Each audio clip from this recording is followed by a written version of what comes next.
So I've finished putting my quilt top together. I've got my borders on, I've basted my quilt, I've got my top, I've got some batting, and I've got a backing in there. The batting I'm using is a black one because I'm using dark fabrics. It just seemed to make sense.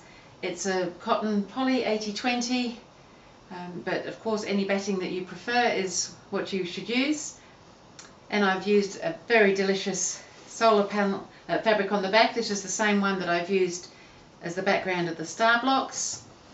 And I'm just loving this whole solar look. I think it's great. It's almost like looking out of a window at the night sky. And oh yes, the quilt is called Night Sky. So I'm doing some quilting now. Now I'm doing everything free motion. You may prefer to do it with your foot on or your walking foot ideally. A walking foot helps feed everything through, so it feeds from the top and the bottom, so that as it goes through your feed teeth on your machine, it's feeding evenly with that spongy layer in between. I like to use the free motion foot so that I'm just pushing it or pulling it through. Gliding it around in any direction is my preference, even for the straight lines. So what I'm doing is doing some straight lines in the sashing, either side of the stripe in the little black narrow bit, and coming across as well. I've just got one line to go, and I thought I'd just show you how I'm just going through that. Then I'm going to do some outlining of the star points in the background here. I'm going to do a little bit of free motion in here, and then around the outside edge I'm just going to be outlining within the orange points and outside as well, and that should be enough to hold everything nicely together. Try and keep your quilting even throughout the quilt. That's very important, that the amount of stitching you do is even, so that you don't get pockets that are a bit blousy and pockets that are quite tight. You want to try and balance everything if you're going to do different types of quilting, so that you've got an even amount of quilting throughout.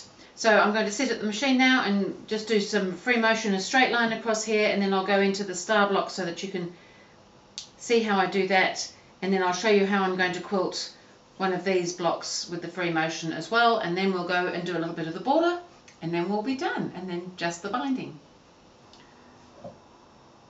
So I've just rolled the end of my quilt over so that I've got a nice amount sitting here, and I'm just now going to go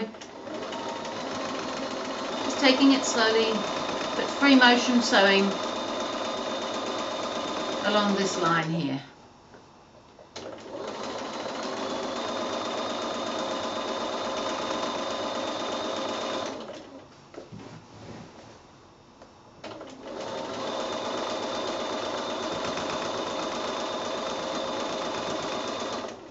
So I am suggesting that we outline inside the actual block as well, away from the seam. However, I'm going to go around the star first, but I'm going to start in the center so that we can follow some other lines if we need to get around some of the other little points and things, so that we're not just sewing straight over them.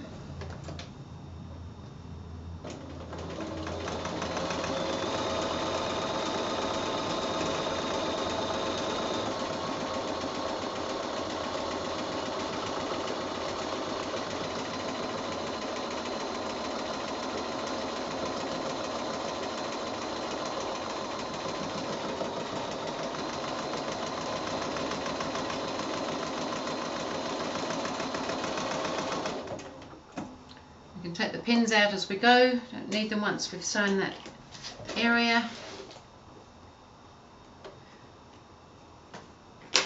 So I'm not going to actually stitch on the yellow points, I'm just going to stitch just a little away from the seams in the background.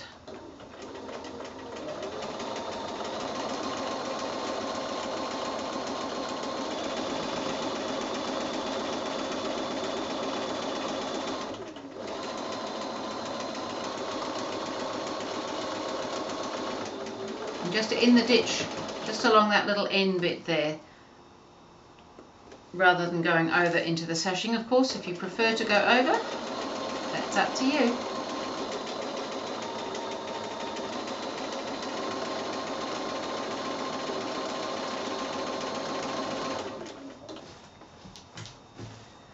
So I'm just going to outline inside the sashing on the block and avoid the points of the star, as in go round them if need be.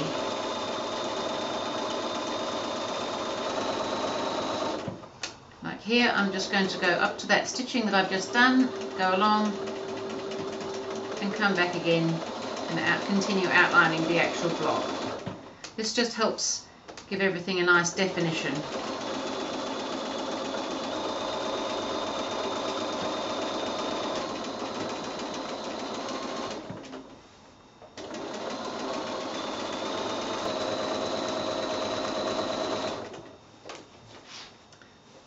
One of the good things about doing even the straight sewing free motion is that I don't have to keep turning the whole quilt around, so that's a big plus for me.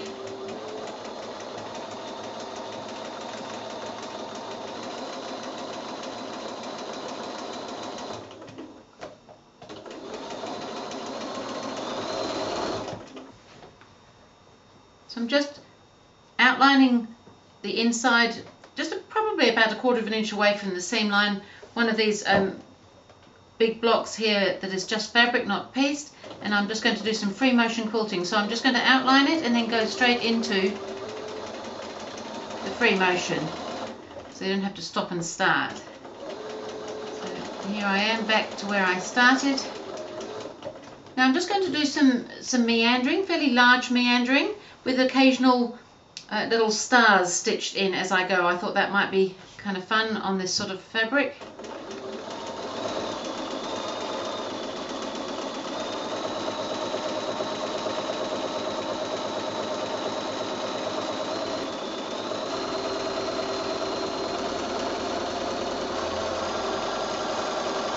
So there's one of my little stars as I go.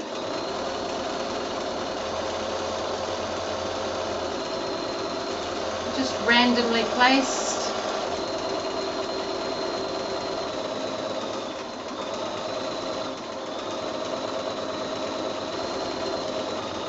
Randomly shaped.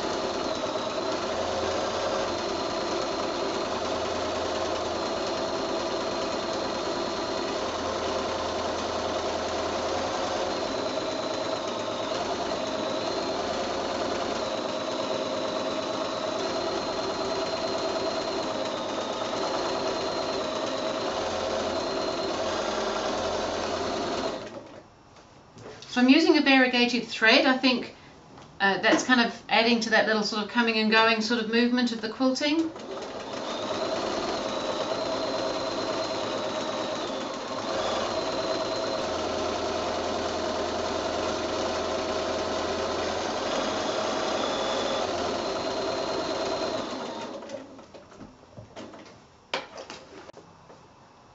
So on the border, I'm just coming along inside the orange.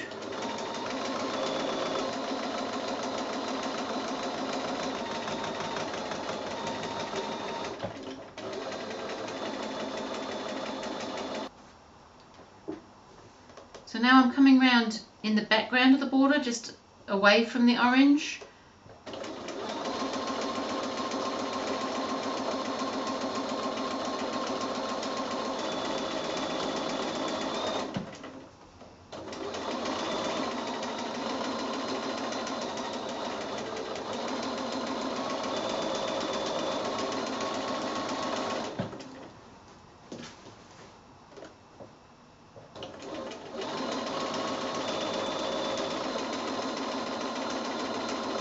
So one of the good things about this kind of quilting in the border is that I can come around and do all the orange inside and go all the way around the quilt, and then I can just keep on going and come all the way around on the outside in the background, and I don't have to stop. I can just do the whole border in one go.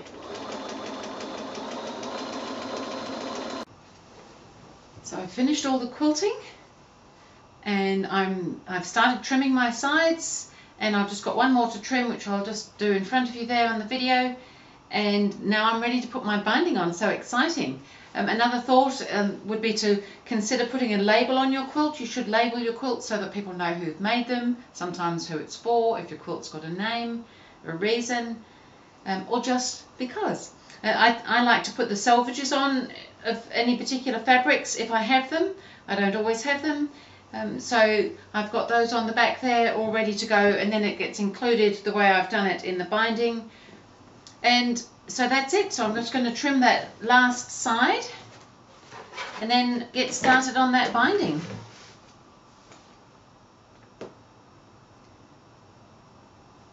So a nice long ruler is quite good at times like this, so that you can keep your edges nice and straight.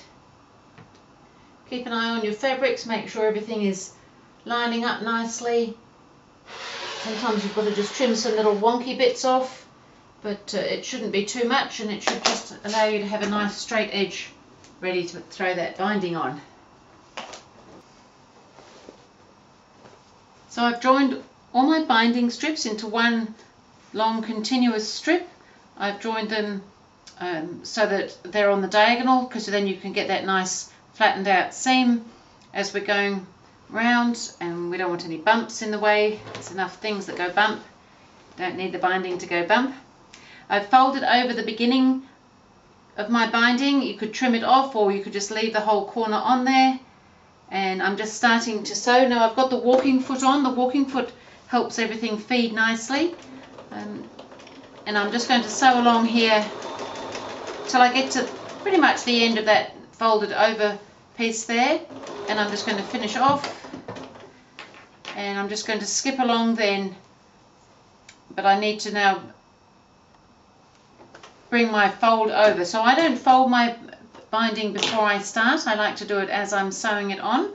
I'm also going to be stitching it onto the back of the quilt and then rolling it around and machine stitching it down to the front of the quilt. Some of you will prefer to do it the other way and hand stitch it. You'd need to be having it sewn onto the front of your quilt, not to the back, if you're going to hand stitch it down afterwards.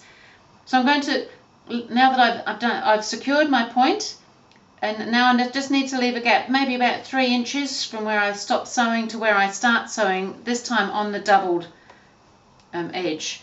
But again, just keeping your 1/4 inch seam allowance going there, and then I'm just going to stitch all the way around my quilt, and I have to do the corners, so I'll show you a corner when I get to one. And we're nearly done. So nothing terribly hard. The walking foot really helps this feed through nicely, so that it doesn't stretch. When you're putting your binding on, you don't want to have a fluted edge on your quilt or wavy, so just put ever such a slight amount of tension on your binding as it goes in. You don't want to be pulling it too tight, and you don't want to let it just go too loose. You just want to add a little bit of firmness so that you get a nice steady edge on the edge of your quilt.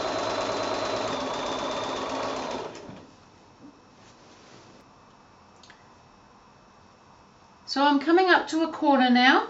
So what I'm going to do is stitch almost all the way to the corner of the quilt. But I'm actually going to stop and end off a 1/4 inch before. So if you're not sure where that is, you could measure that. This stripe is quite convenient. It's about the right size. So I'm just going to stop just that 1/4 inch before, little back stitch to end off. Then I'm going to take that out of the machine, and I'm going to fold my fabric over so that there's a mitre that comes right through the corner.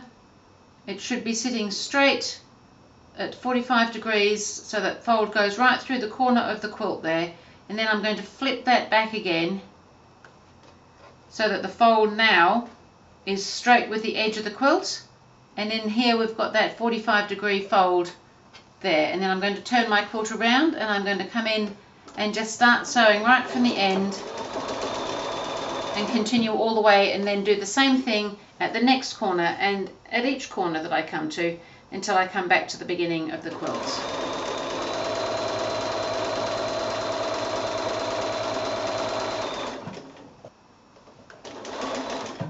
So I'm just coming down the last bit of the binding so that I can show you how to tuck it into that bit that little corner bit where we started. So here we've got the opening that we left open, and we're going to just keep sewing over the point that we have previously stitched down.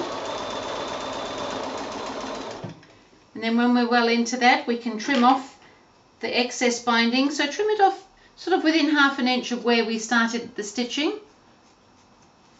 And then you can tuck that end in and keep stitching it all the way through And just make sure that your binding's sitting nice and firm still. You may find that your little piece that you're tucking in just wants to poke out a little bit. That's fine, we can trim that off afterwards. The main thing is to have a nice join where it tucks in and to keep that nice firmness on our binding so that it all sits nice and flat for us. And then just keep sewing until we join up the stitching.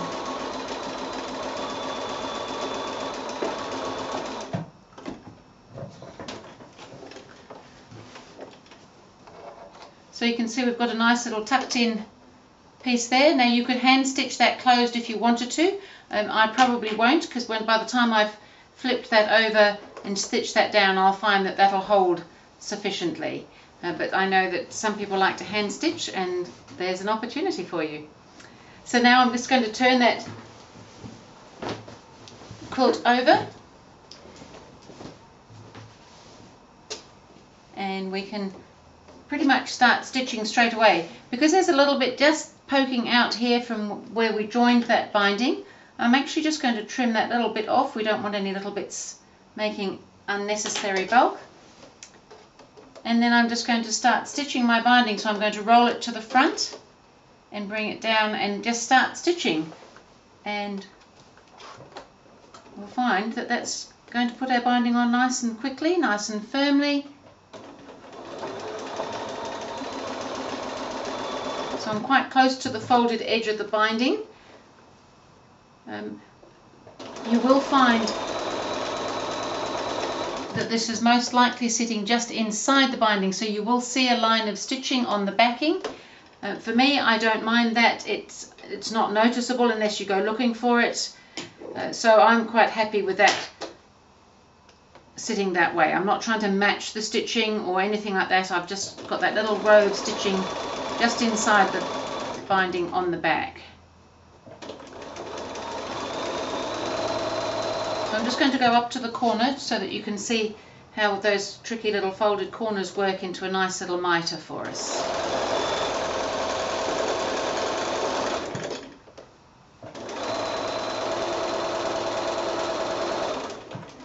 Okay, so we've got the corner coming up here.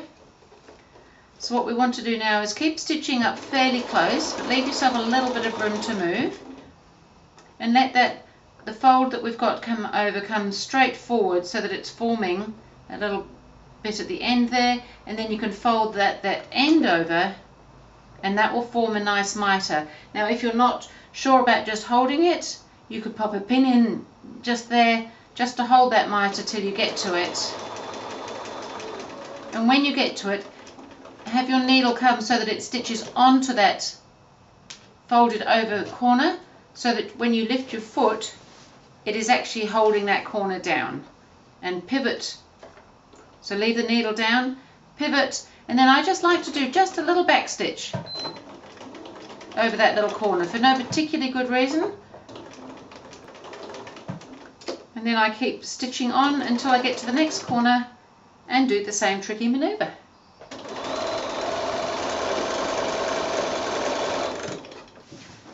So I've finished all the binding. I'm just thrilled. My quilt is sitting nicely. I'm happy with my little stars, with my little twinkling stars in my quilting. I'm happy with my binding. Oh, I'm just happy.